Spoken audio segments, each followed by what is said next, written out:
Attention mga Filipino senior citizens, alamin, may bagong hahawak ng inyong benepisyo ngayong 2025. Sino ito? Pag-uusapan natin sa video na ito.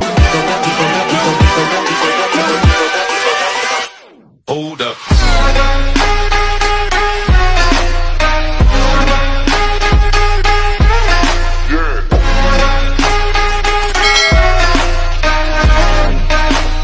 Hello mga ka-vlogs! Welcome dito sa aking YouTube channel. Magandang araw po sa lahat ng mga manonood. Saan po kayong dako sa mundo? Kumusta mga ka-vlogs? Panoorin ha hanggang dulo mga Filipino senior citizen para alam nyo kung sino na ang hahawak para mamahala sa inyong mga benepisyo, ayuda at programa ngayong taon 2025. Naku po, mahalaga ito. Mamaya-maya atin ang pag-uusapan. Pero bago ang lahat, kung bago ka pa lang dito sa aking YouTube channel o di kaya hindi ka pa nakasubscribe, abay click nyo muna ang ating subscribe button na nasa baba. Huwag yung kalimutan na pindutin ang notification bell.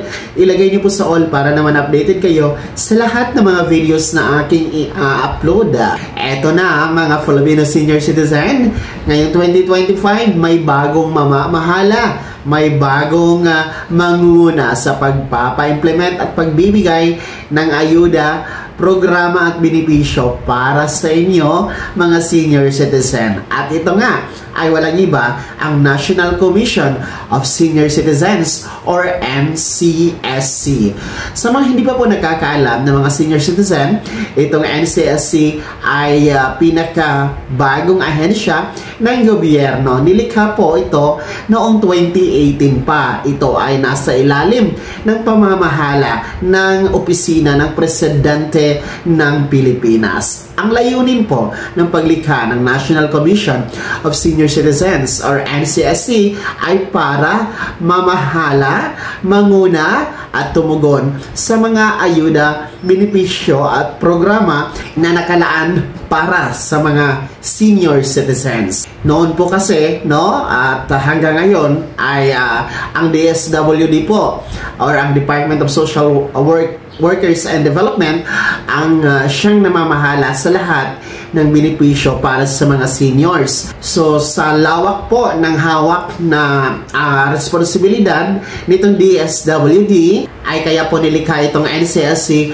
para siyang manguna na, no, mahiwalay na po ang senior citizen benefits and programs na mula sa DSWD. So yun po yung layunin para pure talaga na isang ahensya lang ang mamahala sa benefits para sa mga lolo at lola. So ang DSWD talagang nakafocus na yan sila sa pagtugon, pagtulong at pagsuporta sa mga biktima ng mga iba't ibang kalamidad, no? Gaya ng sunog, pagbaha, lindol, bagyo at iba pa. So yun po yung rason bakit inihiwalay ang senior citizen, no, dito sa NCSC. At sinasabi po ng batas, kailangan lahat ng mga programs, benefits and ayuda na mula sa DSWD ay ilipat na sa NCSC. At nagsimula na nga, no, noong January 1, 2025, ang NCSC na po ang namamahala sa dalawang cash gift.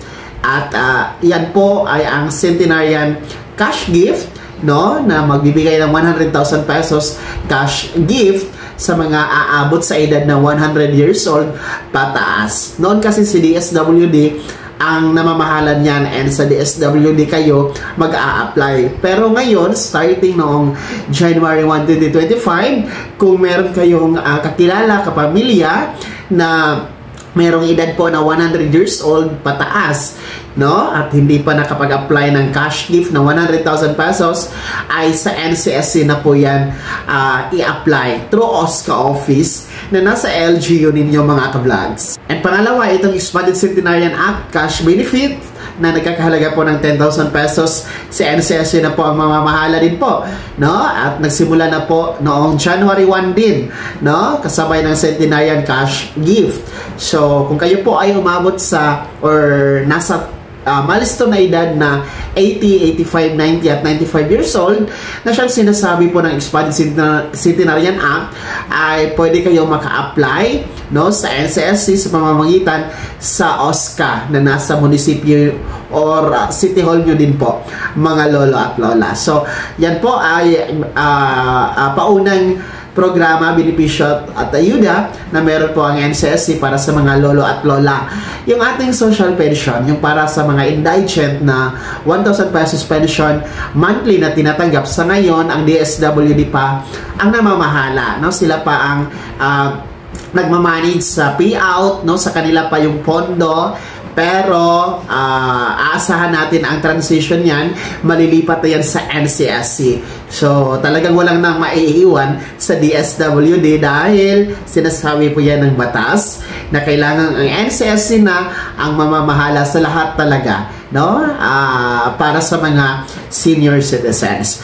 Yung ating iba pang mga benepisyo gaya ng mga diskwento, no, sa pag-avail ng 20% discount sa lahat ng basic needs and prime commodities ay sa NCSC na din po ang mamamahala niyan. Yung Universal Social Pension Bill, kung magiging batas yan, siguradong NCSC na din po ang mamamahala.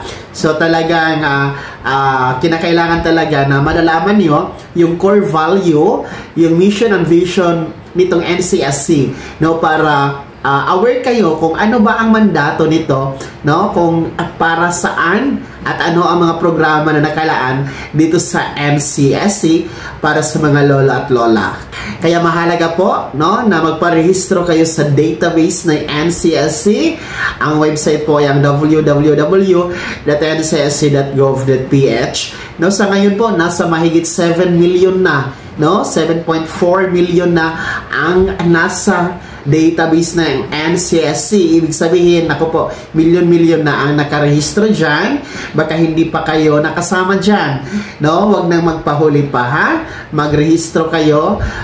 Online lamang yan. Magpatulong kayo sa inyong mga anak or apo, o di kayo pumunta sa OSCA office or NCSC satellite office na nasa probinsya or LGU ninyo, dahil sila po ay handang tutulong sa inyong pagpaparehistro kung hindi kayo marunong, mga lolo at lola. So ulitin ko ang website, www.ncsc.gov.ph.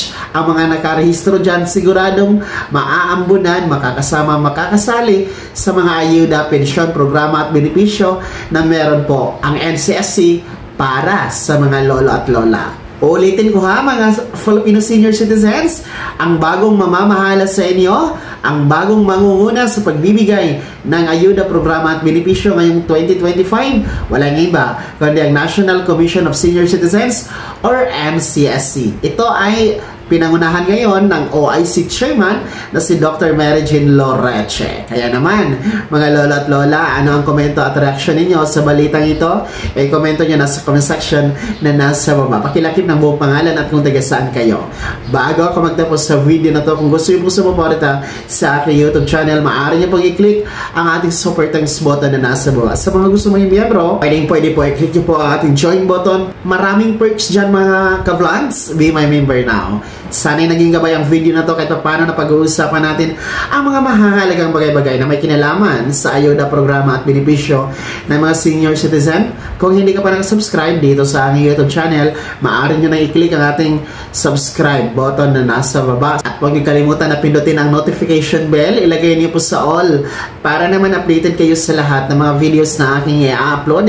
Maaari nyo din i-like ang video na to. At kung meron ka pang mga katanungan, maaari nyo i-komento sa comment section na nasa baba.